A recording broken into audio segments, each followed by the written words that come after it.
Salut tout le monde. Alors aujourd'hui on s'installe tranquillement autour de la table de poker. On prend ses marques, on est détendu et on va parler un peu de dénombrement. Alors, pas d'offense, hein, mais je me permets quand même de rappeler la composition d'un jeu de 52 cartes. C'est pas que, mais beaucoup de mes élèves m'ont démontré que c'était plus du tout un jeu à la mode par leur piètre connaissance au niveau de cette composition. Donc brièvement, on a quatre symboles, d'accord? Ces symboles-là sont le trèfle, le carreau, le cœur et le pique. Pour chacun des symboles, vous avez 13 figures qui vont de l'as jusqu'au roi. L'as étant spécial, dans certaines combinaisons, il peut se mettre avant le 2 comme après le roi. D'accord? Donc on retiendra cette carte un peu spéciale. Alors, vous prenez un screenshot visuel de cette composition si vous l'ignoriez avant d'arriver sur cette vidéo. Et on va décrire les jeux qui nous intéressent pour nos questions de dénombrement. On va parler du poker fermé. Alors, de nos jours, on ne joue plus au poker fermé, on joue plutôt au Texas Hold'em. Alors, le poker fermé, c'est quoi? C'est finalement le poker à l'ancienne, le poker western, voilà, le poker qu'on a dans les vieilles BD ou dans les vieux films. C'est plus trop le poker de maintenant. Il est, c'est vrai, certes intéressant, mais un peu plus ennuyeux, en gros. Le Texas Hold'em est beaucoup plus dynamique en tant que joueur. Alors, dans ce poker fermé, comment ça se passe? Vous avez 5 cartes chacun. Ok? Une fois que tous les joueurs autour de la table ont 5 cartes, vient un premier tour de mise. Vous pouvez miser vous-même, coller la mise de quelqu'un, ou carrément jeter votre main si vous estimez qu'elle n'a rien de bon et que finalement on ne va rien donner pour la suite. Une fois que ce tour est passé, reste un certain nombre de joueurs. Le troisième tour arrive. Ici, il faut décider combien de cartes on veut changer parmi nos 5. On peut changer aucune de nos cartes, si on estime qu'on a déjà une bonne combinaison, ou au contraire changer nos 5 cartes. Une fois que ce tour de change est passé, un deuxième tour de mise qui suit les mêmes modalités que ce premier tour de mise arrive. Ok? Pareil, ceux qui veulent jeter, jettent, ceux qui restent, restent, etc. Une fois que tout ça s'est passé, les joueurs qui restent ouvrent leurs mains et comparent la force de leurs mains. Alors justement, pour comparer la force de ces mains, on a ici finalement la description de la force des combinaisons de mains. Alors, la main la plus faible, c'est la main qui ne comporte rien. Aucune paire, aucun full, aucun carré. C'est une carte où les 5 cartes sont distinctes. Ok? La pire des meilleures combinaisons, si vous préférez, c'est la paire. Donc ça peut être une paire de 10, une paire de 9, une paire de 7, etc. Donc il faut bien comprendre ici, hein, quand je vois ici par exemple une paire de 10, il ne faut pas qu'à côté soit accompagné d'un autre 10, sinon c'est plus une paire, d'accord? C'est un brelan. Donc quand on dit une paire, c'est seulement une paire et rien d'autre, ok? Pour deux paires, pareil, deux paires. Après, brelan, 3 cartes pareil, la quinte, 5 cartes qui se suivent.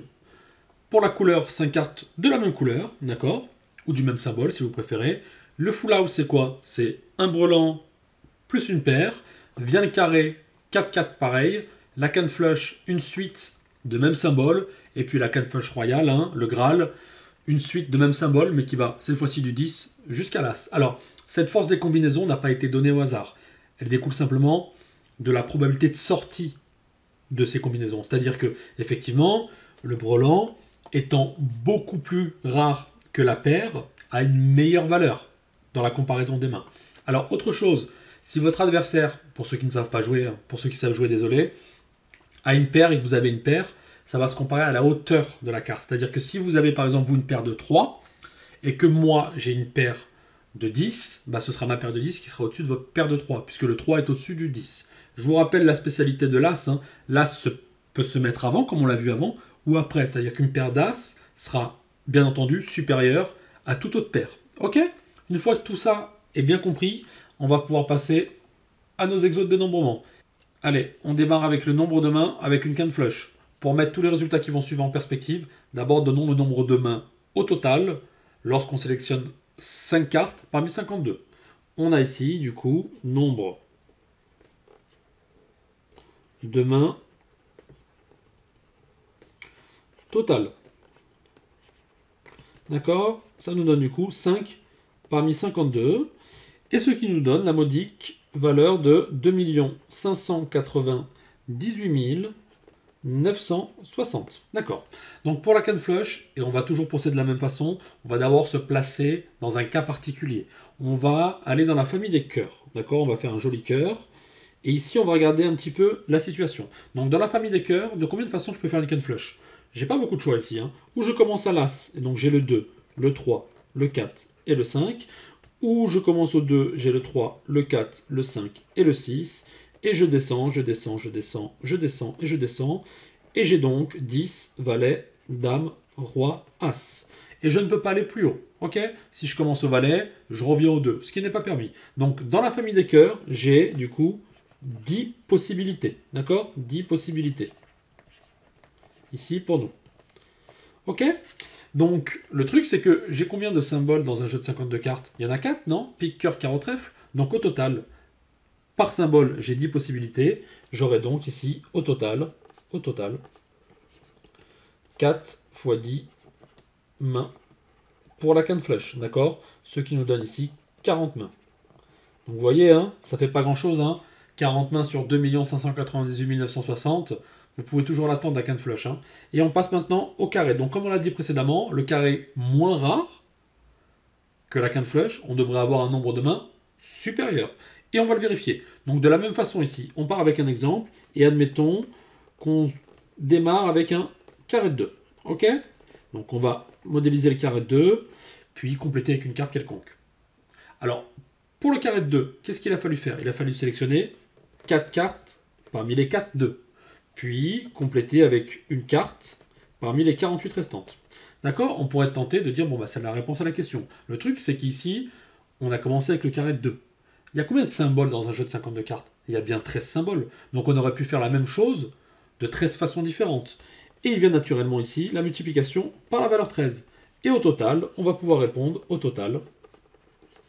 Ok, on a 13 fois 4 parmi 4 fois 1 parmi 48 mains. D'accord? Qui donne le carré.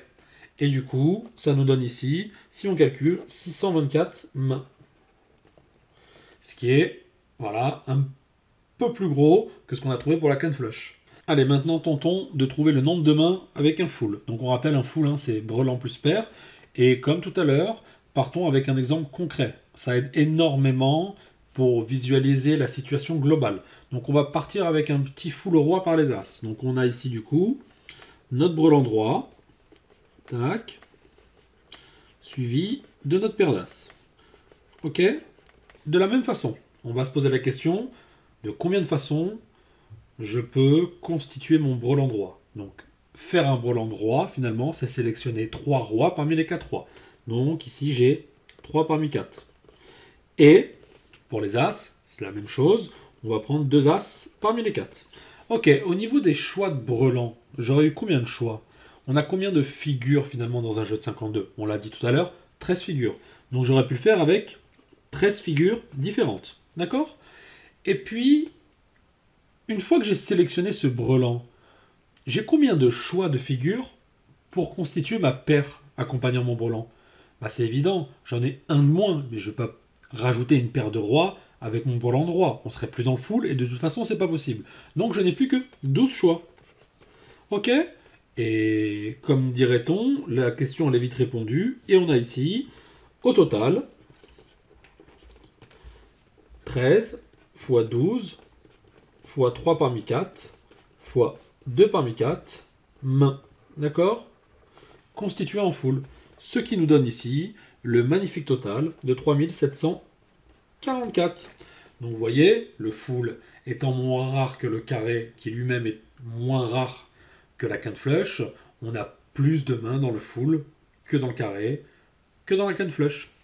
Et maintenant, autour de la couleur. Nombre de mains avec une couleur. Donc c'est simple ici. On va partir par exemple avec le cœur. D'accord? On fait un joli cœur ici. Très bien.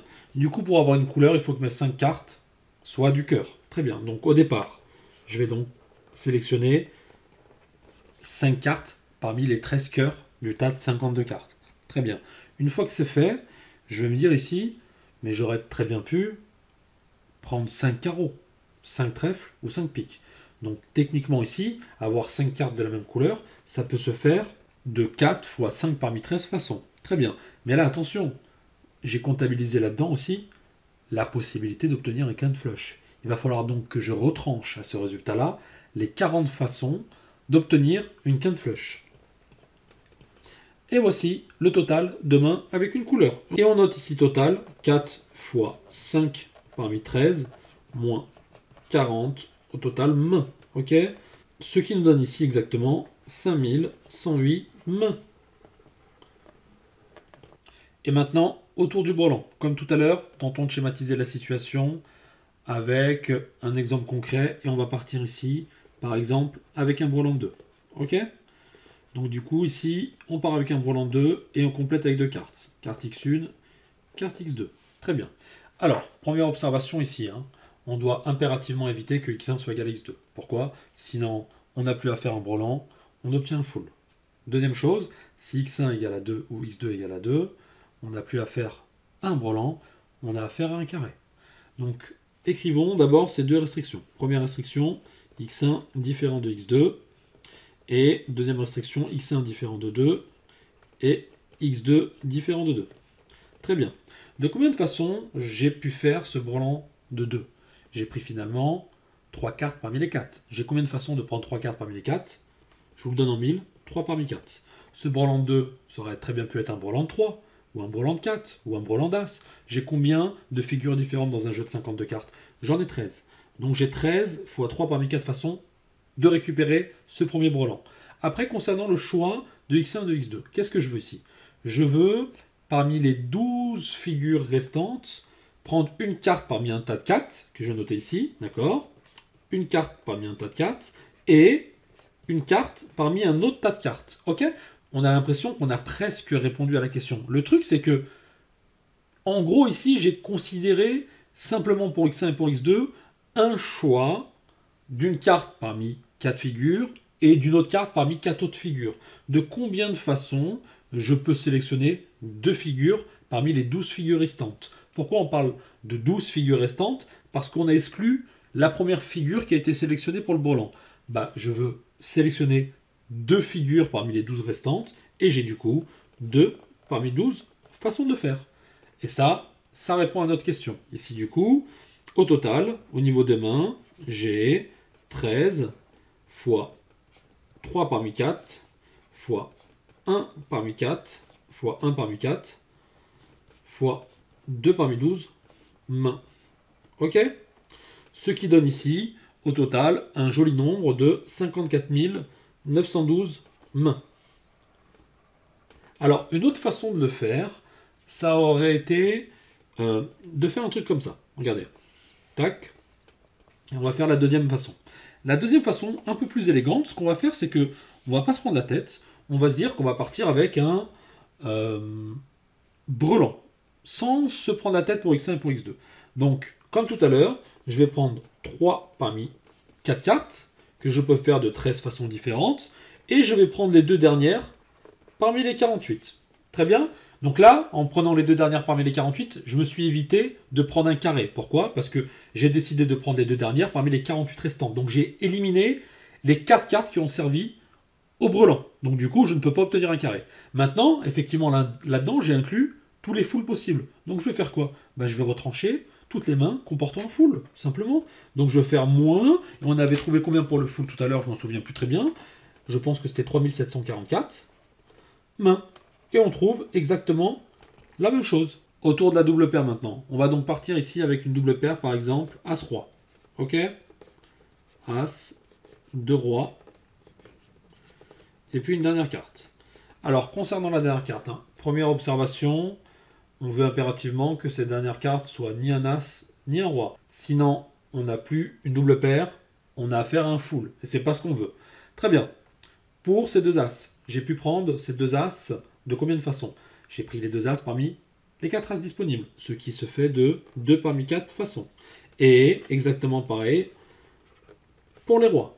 Maintenant, pour cette cinquième carte, j'ai pris une carte parmi les 44 restantes. Pour bien comprendre les 44, j'ai enlevé du coup, une fois que j'ai pris mes deux As, les 4 As du paquet.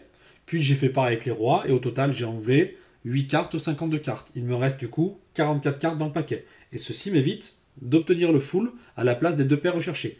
Maintenant, la question qu'on va se poser, c'est que j'ai pris le parti ici de prendre une double paire As-Roi. Mais j'aurais très bien pu prendre une autre double paire. De combien de façons je peux prendre 2 figures différentes parmi les 13 figures du jeu. Bah, ça se fait de 2 parmi 13 façons. Et on va multiplier ici 2 parmi 13. D'accord? Et au total, on trouve ici 2 parmi 13 fois 2 parmi 4 fois 2 parmi 4 fois 1 parmi 44 mains avec 2 paires. Ce qui nous donne un total ici honorable de 123 552 mains. Ok? Allez, cette session de poker dénombrement est maintenant terminée. Je vous laisse avec 2 dernières petites questions. Le nombre de mains avec une suite et le nombre de mains avec une paire. Je vous ai indiqué le résultat, histoire que vous puissiez vérifier vos résultats. Essayez de remettre en place ce qu'on a fait juste avant, et puis de vérifier si vous avez bien compris toutes les stratégies décrites dans la vidéo. Je vous dis à bientôt pour une autre vidéo. Je vous souhaite bon courage, et prenez soin de vous. Bye bye.